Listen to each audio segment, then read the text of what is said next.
बिस्मिल्लाहिर्रहमानिर्रहीम। Dear students, मैं हूं आपका टीचर खलील खान। तो आज हम पढ़ने लगे हैं the factors which affect the resistance. ऐसे अवामिल जो रेजिस्टेंस पर असरअंदाज होते हैं वो हम पढ़ते हैं।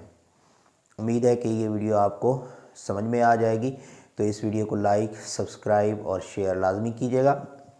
चलते हैं अपने टॉपिक की तरफ कि ऐसे अवामिल जो रेजिस्टेंस पर जो है वो असरअंदाज होते हैं, किस तरीके से असरअंदाज होते हैं, उन चीज़ों को हम पढ़ते हैं। रेजिस्टेंस जैसा कि हम पढ़ चुके हैं क्या होती है, अपोजिशन होती है, मज़ाहमत होती है जो किसी भी कंडक्टर में पैदा हो सकती है जब उसमें से हम करंट गुजारते हैं।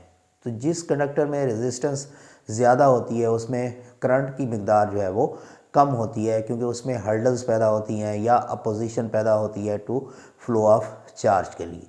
तो जब हम कंडक्टर करंट के लिए यूज़ करते हैं तो ऐसा कंडक्टर यूज़ करते हैं कि ताकि करंट जो है वो हमें ज़्यादा मिकदार में मिल सके। तो उस सिलसिले में हमें वो फैक्टर्स पता होने चाहिए जिसकी वजह से करंट में या रेजिस्टेंस में जो है वो कमी या तब्दीली आ सकती है। तो हम देखते हैं कि रेजिस्टेंस पे कौन कौन से अवामिल जो है वो असरअंदाज होते हैं। सबसे पहले तो होता है तार की लंबाई। जितनी तार लंबी होगी उसमें एटम्स की तादाद भी उतनी बढ़ती जाएगी, तो क्या होगा, उनका टकराव भी क्या होगा, बढ़ता जाएगा। तो तार की लंबाई और रेजिस्टेंस जो है वो डायरेक्टली प्रोपोर्शनल होते हैं, यानी कि R is directly proportional to length of wire. जितनी तार की लंबाई हम बढ़ाते जाएंगे रेजिस्टेंस की मिकदार जो है वो उतनी बढ़ती जाएगी, और इसी तरह ही जितनी तार की लंबाई हम कम करते जाएंगे उतनी ही उसकी रेजिस्टेंस जो है वो कम होती जाएगी। उसके बाद है क्रॉस सेक्शनल एरिया।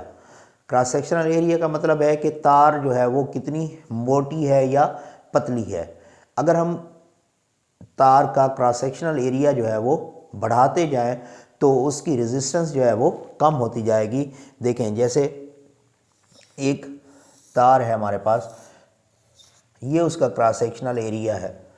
अब इसमें देखें उनके लिए टकराव की जो है वो जगह बहुत ज़्यादा है, क्योंकि यहाँ पे इनके दरमियान फासला जो है वो कम होगा, जिसकी वजह से टकराव जो है वो ज़्यादा हो जाएगा उनका। लेकिन जैसे ही हम इसका क्रॉस सेक्शनल एरिया बढ़ा देंगे, अब लेंथ उतनी ही है लेकिन क्रॉस सेक्शनल एरिया बढ़ा देने की वजह से उनके दरमियान जो टकराव है वो कम हो गया है। तो इसी तरह जब हम क्रॉस सेक्शनल एरिया बढ़ाते जाएंगे तो तार की रेजिस्टेंस जो है वो कम होती जाएगी, और इसी तरह अगर क्रॉस सेक्शनल एरिया उसका कम करते जाएंगे तो तार की रेजिस्टेंस जो है वो बढ़ती जाएगी।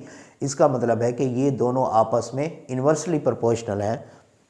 Resistance is inversely proportional to area, और हम जानते हैं कि इन्वर्सली प्रोपोर्शनल क्या होता है, जिसमें एक चीज़ की मिकदार को बढ़ाया जाए तो दूसरी की मिकदार जो है वो कम हो जाए, या एक चीज़ की मिकदार को कम किया जाए तो दूसरी की मिकदार जो है वो बढ़ जाए। इसका मतलब है कि ये दोनों एक दूसरे के उलट होते हैं।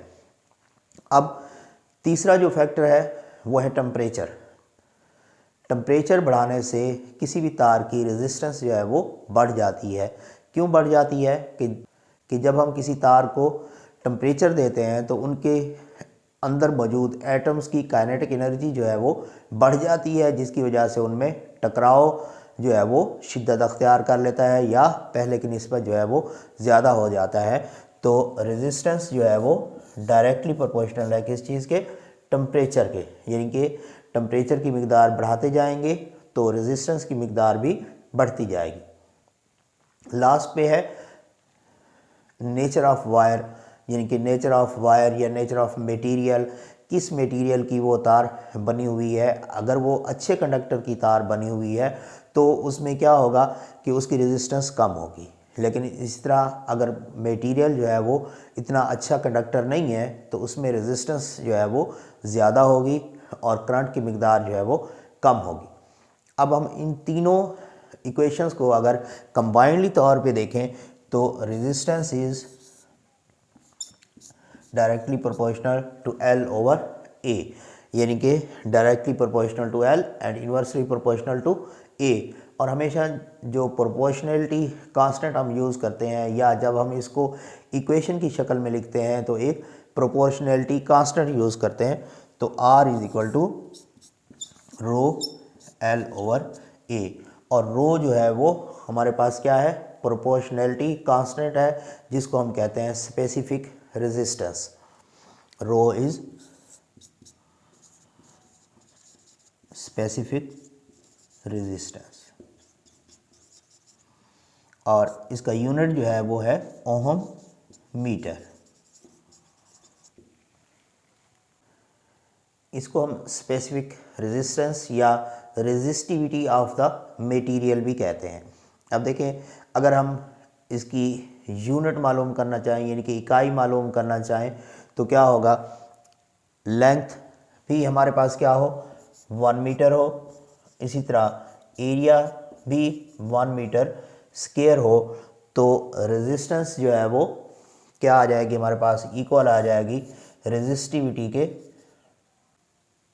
जिससे ये शो होता है कि एक क्यूबिक मटेरियल की रेजिस्टेंस जो है वो रेजिस्टिविटी कहलाती है। जब एक क्यूबिक मटेरियल हम ले रहे हों तो उसमें जो उसकी रेजिस्टेंस होगी वही उसकी क्या कहलाएगी, रेजिस्टिविटी कहलाएगी।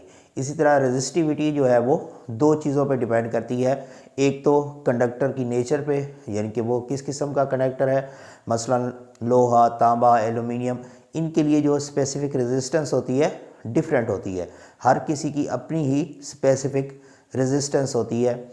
इसी तरह डिपेंड करती है ये टेम्परेचर पे। तो दो फैक्टर्स हैं जिनके ऊपर ये डिपेंड करती है, एक कंडक्टर की नेचर और दूसरा जो है वो टेम्परेचर के ऊपर डिपेंड करती है।